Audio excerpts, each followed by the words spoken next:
ഈ വർഷം ഒരുപാട് ആൾക്കാർ ഹെൽത്ത് കോൺഷ്യസ് ആയിട്ടുണ്ട്. ഫിറ്റ്നസ് മാത്രമല്ല, നമ്മൾ നമ്മുടെ ബോഡിയിൽ ചെല്ലുന്ന ഫുഡും കുറേ കാര്യങ്ങളും നമ്മൾ മനസ്സിലാക്കി കഴിക്കാൻ തുടങ്ങിയിട്ടുണ്ട്. അപ്പം ഇതിനെപ്പറ്റി ഞാൻ കുറേ റീസെർച്ച് ചെയ്തപ്പോഴാണ് മനസ്സിലായത്, നമ്മൾ ചെയ്യുന്ന കുറച്ച് കാര്യങ്ങൾ, ബേസിക് ആയിട്ടുള്ള കുറച്ച് കാര്യങ്ങൾ, അത് നമ്മൾ ശരിയാണ് എന്ന് വിശ്വസിച്ചിട്ടും ചില ആൾക്കാർ ചെയ്യുന്നത് കണ്ടിട്ടും നമ്മൾ കുറേ കാലമായിട്ട് ചെയ്തുകൊണ്ടിരിക്കുകയാണ് ചെയ്യുന്നത്. പക്ഷേ ആയുർവേദ പ്രകാരം ഈ കാര്യങ്ങൾ ചെയ്തു കഴിഞ്ഞാൽ നമ്മുടെ ഹെൽത്ത്, നമ്മുടെ ആരോഗ്യം കുറഞ്ഞുകൊണ്ടിരിക്കും, അത് എഫക്റ്റ് ആയിക്കൊണ്ടിരിക്കും. അപ്പം അതിനെപ്പറ്റി ഇന്ന് ഷെയർ ചെയ്യാമെന്ന് വിചാരിച്ചു. എല്ലാവർക്കും നമസ്കാരം, ഞാൻ വിദ്യ. ആയുർവേദ പ്രകാരം ഒരു 6 കാര്യങ്ങളുണ്ട് നമ്മൾ ചെയ്യുന്നത്. നോർമലായിട്ടുള്ള കാര്യങ്ങളാണ്, പക്ഷേ അത് ശരിക്കും നമ്മൾ ചെയ്യാൻ പാടില്ല. അപ്പം അതിലേറ്റവും ആദ്യത്തെ കാര്യമാണ് തണുത്ത വെള്ളം കുടിക്കുന്നത്. നമ്മൾ കുറേ പണിയെടുത്ത് വന്ന് കുറേ ക്ഷീണിച്ച് ഇരിക്കുന്ന സമയത്ത്, അല്ലെങ്കിൽ പുറത്തുനിന്ന് വന്നു കഴിഞ്ഞാൽ പെട്ടെന്ന് കുറച്ച് തണുത്ത വെള്ളം കുടിക്കാനുള്ളൊരു സുഖം, അത് പറഞ്ഞറിയിക്കാൻ പറ്റില്ല.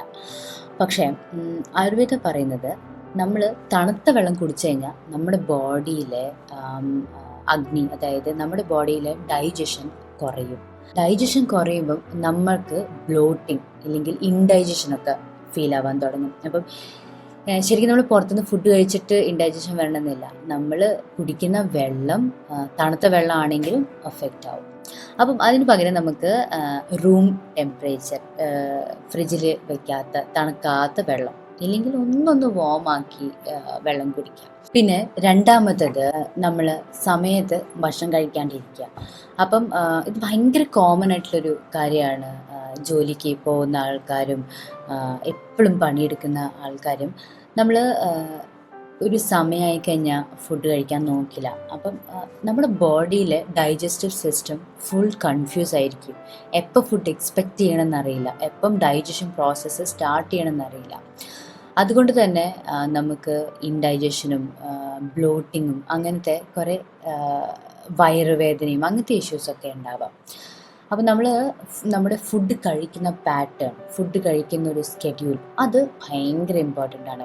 എനിക്കും ഒരുപാട് പ്രശ്നം ഉണ്ടായിട്ടുണ്ട്. ബിക്കോസ് നമ്മളിപ്പം ജോലി ചെയ്യുന്ന സമയത്ത് ഓക്കെ, ഇനിയിപ്പം ഈ പണി കൂടി കഴിഞ്ഞിട്ട് ഫുഡ് കഴിക്കാം, ഇല്ലെങ്കിൽ ഇത് കഴിഞ്ഞിട്ട് ഇനി ഫുഡ് ഉണ്ടാക്കാൻ നോക്കാം. അങ്ങനെയൊക്കെ നമ്മൾ ചെയ്യുമ്പം നമ്മുടെ വിശപ്പ് ഒന്ന് വരും, അത് കഴിഞ്ഞിട്ട് പിന്നെയും വിശപ്പ് നമ്മുടെ ബ്രെയിൻ വേറെ കാര്യം ഫോക്കസ് ചെയ്യുന്ന സമയത്ത് വിശപ്പ് പോകും. മൂന്നാമത്തെ കാര്യമാണ് ഫുഡ് കഴിച്ച ഉടനെ തന്നെ ഉറങ്ങുക. അത് കേൾക്കുമ്പോൾ നല്ല സുഖമുള്ള കാര്യമാണ്, പക്ഷേ അതിനേക്കാളും ദോഷമുള്ള, അതിനേക്കാളും ഹാംഫുൾ ആയിട്ടുള്ളൊരു കാര്യമല്ല. ബിക്കോസ് നമ്മുടെ ബോഡിക്ക് ഫുഡ് ഡൈജസ്റ്റ് ചെയ്യാൻ കുറച്ച് സമയം വേണം. നമ്മൾ പെട്ടെന്ന് പോയി കിടന്നു കഴിഞ്ഞാൽ ബോഡിക്ക് ഉറക്കത്തിൽ ഫോക്കസ് ചെയ്യണോ ഡൈജഷനിൽ ഫോക്കസ് ചെയ്യണോ എന്ന് മനസ്സിലാവില്ല. അപ്പം എപ്പോഴും ഒരു മീൽ കഴിച്ച് കഴിഞ്ഞാൽ നമ്മളൊരു 20 to 30 minutes ഒന്ന് ഇരിക്കുക, ഇല്ലെങ്കിൽ ഒന്ന് നടക്കുക. കിടക്കാൻ പാടില്ല, കിടന്നു കഴിഞ്ഞാൽ ഉറങ്ങിപ്പോകും. അപ്പം പിന്നെ നമ്മൾ എണീക്കുമ്പം ഒരു ഭയങ്കര ലെത്താർജിക്ക്, ഒരു ക്ഷീണം തോന്നും. ഒരു പണിയെടുക്കാണ്ട് നമുക്ക് ഭയങ്കര ഒരു മന്ദത തോന്നും. അതിൻ്റെ റീസൺ ഇതാണ്. അടുത്തതാണ്, നമ്മൾ ഒരുപാട് റോ ആയിട്ടുള്ള സാലഡ്സും സ്മൂത്തീസും കഴിക്കുന്നത്. നമ്മൾ വിചാരിക്കും ഈ ഒരു സാലഡ് കഴിച്ചു കഴിഞ്ഞാൽ ബോഡിക്ക് ഭയങ്കര ലൈറ്റായിട്ടുള്ളൊരു ഫുഡാണ്, ഒരുപാട് ഹെവി അല്ല എന്ന് വിചാരിച്ച് നമ്മൾ രാത്രി ഒക്കെ നമ്മൾ സാലഡ് കഴിക്കും.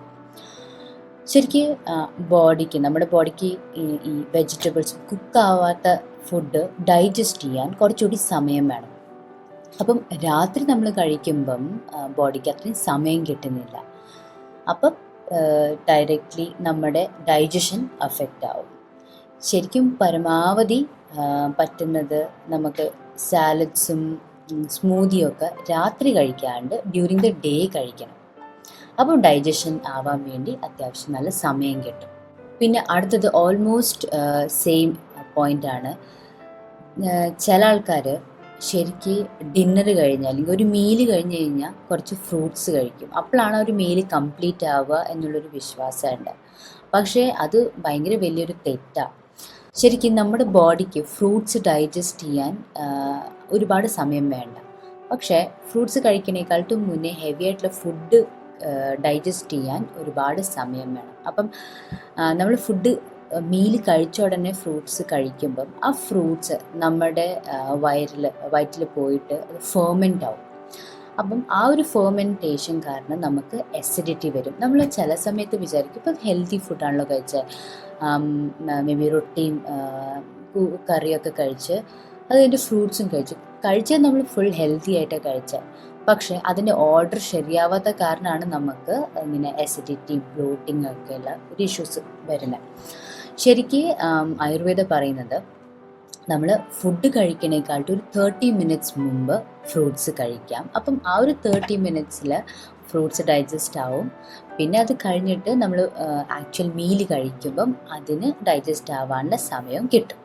പിന്നെ ലാസ്റ്റ് ആയിട്ടുള്ള പോയിൻ്റാണ്, നമ്മൾ കേട്ടിട്ടുണ്ട്, നമ്മുടെ പേരൻസൊക്കെ പറഞ്ഞിട്ടുണ്ട്, ശരിക്കും നമ്മൾ ഫുഡ് കഴിച്ച ഉടനെ വെള്ളം കുടിക്കാൻ പാടില്ല. അപ്പം അത് പറയാനുള്ള റീസൺ, നമ്മൾ ഫുഡ് കഴിക്കുമ്പം നമ്മുടെ നമ്മുടെ സ്റ്റൊമക്ക് കുറേ ഡൈജസ്റ്റീവ് ജ്യൂസസ് റിലീസ് ചെയ്യും നമ്മുടെ ഫുഡ് ഡൈജസ്റ്റ് ചെയ്യാൻ വേണ്ടി. നമ്മൾ വെള്ളം കുടിക്കുമ്പം ആ ഡൈജസ്റ്റീവ് ജ്യൂസ് ശരിക്കും ഡൈല്യൂട്ട് ആയിപ്പോവും, അത് അത്രയും എഫക്റ്റീവ് ആയിരിക്കത്തില്ല. അതുകൊണ്ട് നമ്മുടെ ഡൈജഷൻ സ്ലോ ആയി പോകും.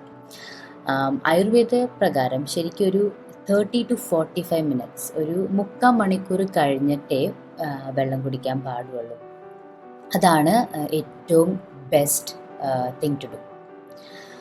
അപ്പം ഈ കാര്യങ്ങൾ ചെറിയ ചെറിയ കാര്യങ്ങളാണ്, പക്ഷേ നമുക്ക് നമ്മുടെ ലൈഫിൽ നമ്മൾ ചെയ്യുന്ന റൂട്ടീനിൽ ഇൻകോർപ്പറേറ്റ് ചെയ്യാൻ പറ്റുന്ന കാര്യങ്ങളാണ് അല്ലേ. അപ്പം നിങ്ങളിതൊക്കെ ഒന്ന് ചെയ്ത് നോക്കൂ. അത് കഴിഞ്ഞിട്ട് നിങ്ങളുടെ ഹെൽത്തിൽ, നിങ്ങളുടെ ആരോഗ്യം എന്തെങ്കിലും ഒരു വ്യത്യാസം വരുന്നുണ്ടോ എന്ന് പറയൂ. ഇന്നത്തെ വീഡിയോ എല്ലാവർക്കും ഇഷ്ടപ്പെട്ടു എന്ന് വിശ്വസിക്കുന്നു. ഇനിയും ഇങ്ങനത്തെ വീഡിയോസ് വേണമെങ്കിൽ കമൻസിൽ അറിയിക്കൂ. പിന്നെ നിങ്ങൾ ആദ്യമായിട്ടാണ് ഈ ചാനൽ വരുന്നതെങ്കിൽ സബ്സ്ക്രൈബ് ചെയ്യാൻ മറക്കരുത്. Thank you. ബൈ.